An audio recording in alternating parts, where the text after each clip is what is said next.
What's up, Bro 2? This is your Bro Dr. Bro, and this is my dog, Abby. And she doesn't want to let me record a video right now. She's a freaking pest. Hi, Abby. Say something. But I'm here to do a deck profile, hopefully, if I can get to my extra deck, which has now been thrown across the room by the dog. I got this flip cam at Dallas from Game Time. If you want to visit them, you can check out their website at gametimecc.com. They're really nice. I mean, they were nice enough to just give me this camera because they knew, well, because they're sponsors, but they also know I like to make YouTube videos, and this really does nothing for them in terms of making them money. So, gametimecc.com. Check them out. Dallas went okay. I'm not going to do a full response video on it.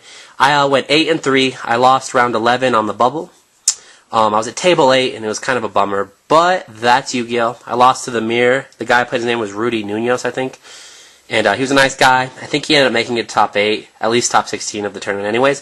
So, I mean, that's how it goes. I don't mind losing to good players. Actually, I do, but we just get ready for the next big event, which I think is Charlotte, but it's kind of expensive to go to.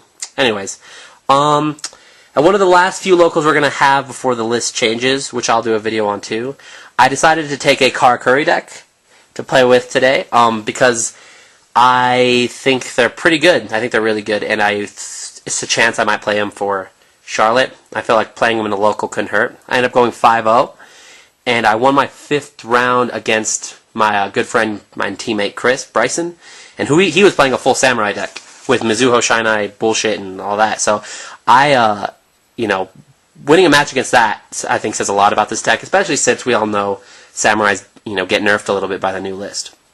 So, I'm going to talk about what I played and why I play it, and we'll get the show on the road. The first thing we'll go through is the monsters. I know, Abby, I know, you want me to keep scratching your head.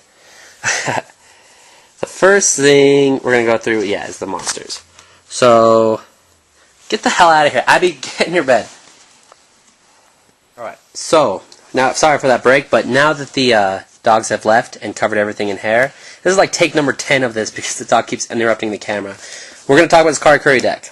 And we're going to start by talking about the synchros. And hopefully my battery doesn't die on my flip. But the synchros, there's an 8-star and a 7-star. Both of them require machine-type non-tuners. The 8-star, and both of them, when they get synchro summoned, they special summon another Karakuri, level 4 or lower, from the deck. So they both come attached with another monster as well.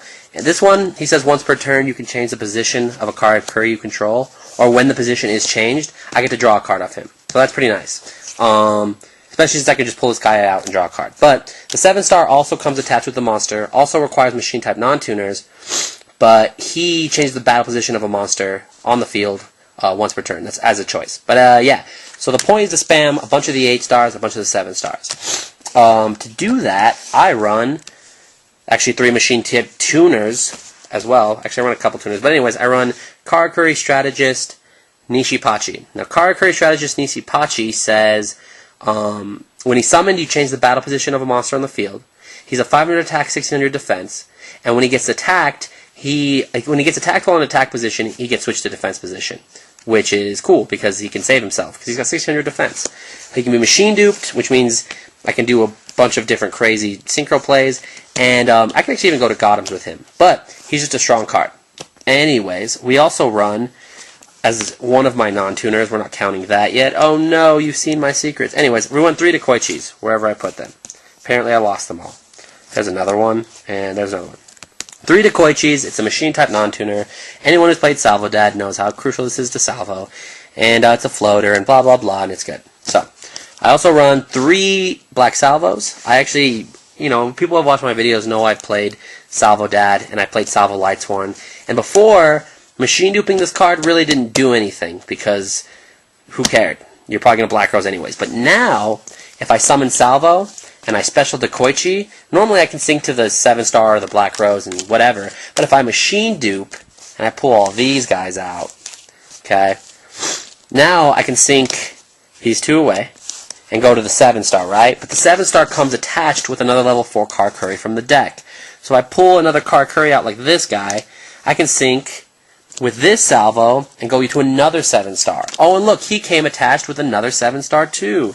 So then I pull out this guy, and then I sync with Salvo, and I go to another freaking 7-star. And then he specials, and I end up with 3 synchros and an extra 7-star, and things get broke. So Machine Dupe is really good in this deck, as you can see.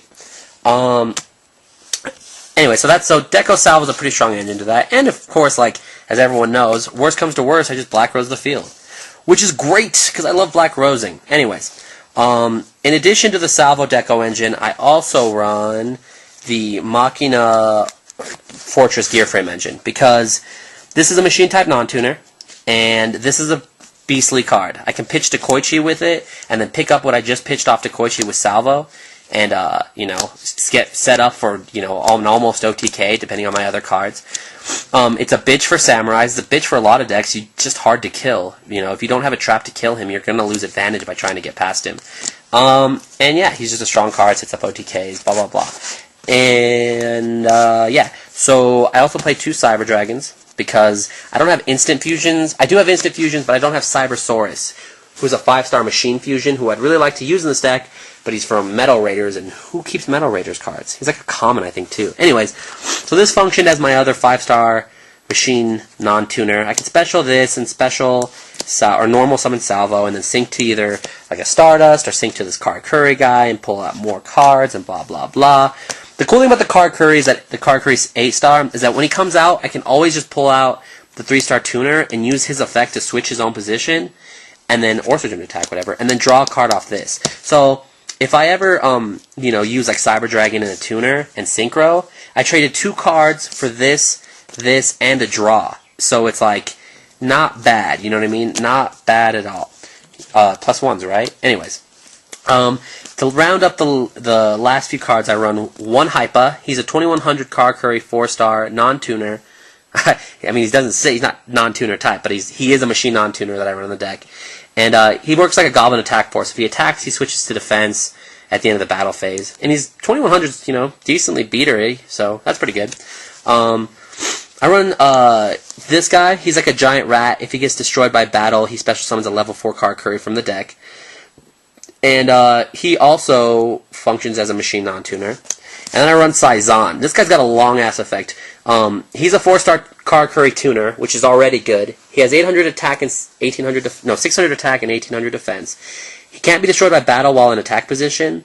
And if I take damage from battles involving him, all my Karakuri's monsters gain 800 attack. So that actually sets up some crazy plays. Like, I actually rammed him into a Gores, and then, what happened was he made my 2600 Karakuri Synchro bigger than the token that I wasn't going to be able to kill. I was going to have to suicide. So now I could kill the token, my other Karakuri could kill the Gores, and, he sets up some pretty cool plays like that. He's a 4-star tuner, so that's cool. So that rounds out the monster lineup. Spells are pretty standard. I ran double Bookum, I ran triple Bookamoon.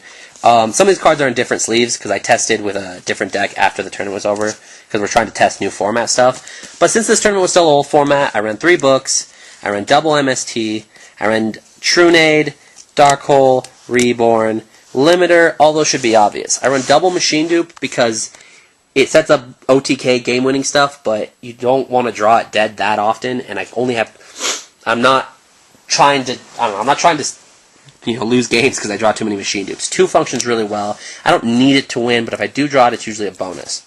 So, that's all gravy. For traps, I run Mirror Force. Probably shouldn't have ran it today because it's not that good against Sam's. But for next format, I think this card's going to be really strong.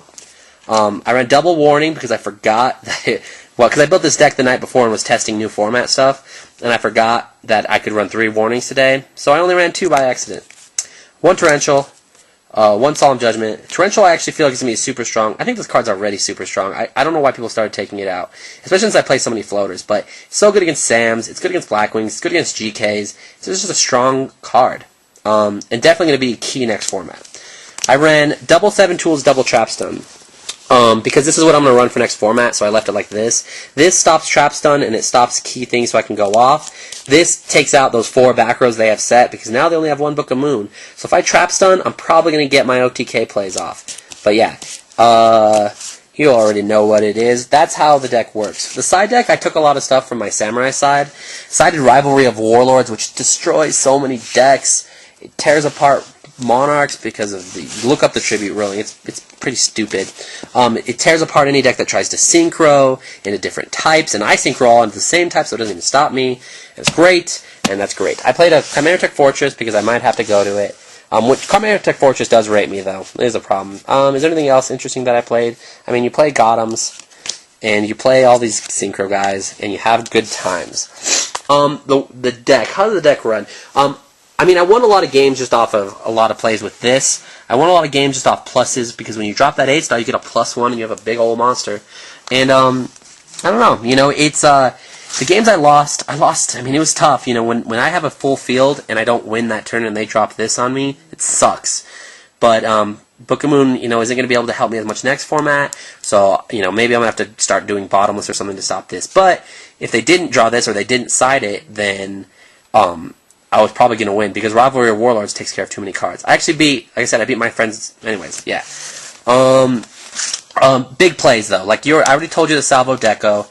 I can machine dupe this guy, like I can Cyber Dragon, and machine dupe this guy, and then do the same things I was just saying. These guys go to the 8-star, he comes attached with another tune. You know, I already have, if I machine dupe that guy, I already have 3 of these out. He comes attached with another one, so I pull a non-tuner out, synchro with this one, synchro with this one. Each one of my synchros comes attached with another monster, and I end up with 3 synchros and a 4-star, and I end up OTKing, you know what I mean? I think Jeff Jones mentioned this in his video. A lot of times you want to end with a Stardust as your last 8-star to make sure they don't Dark Hole, or Mirror Force, or Torrential, because all those cards really hurt this deck.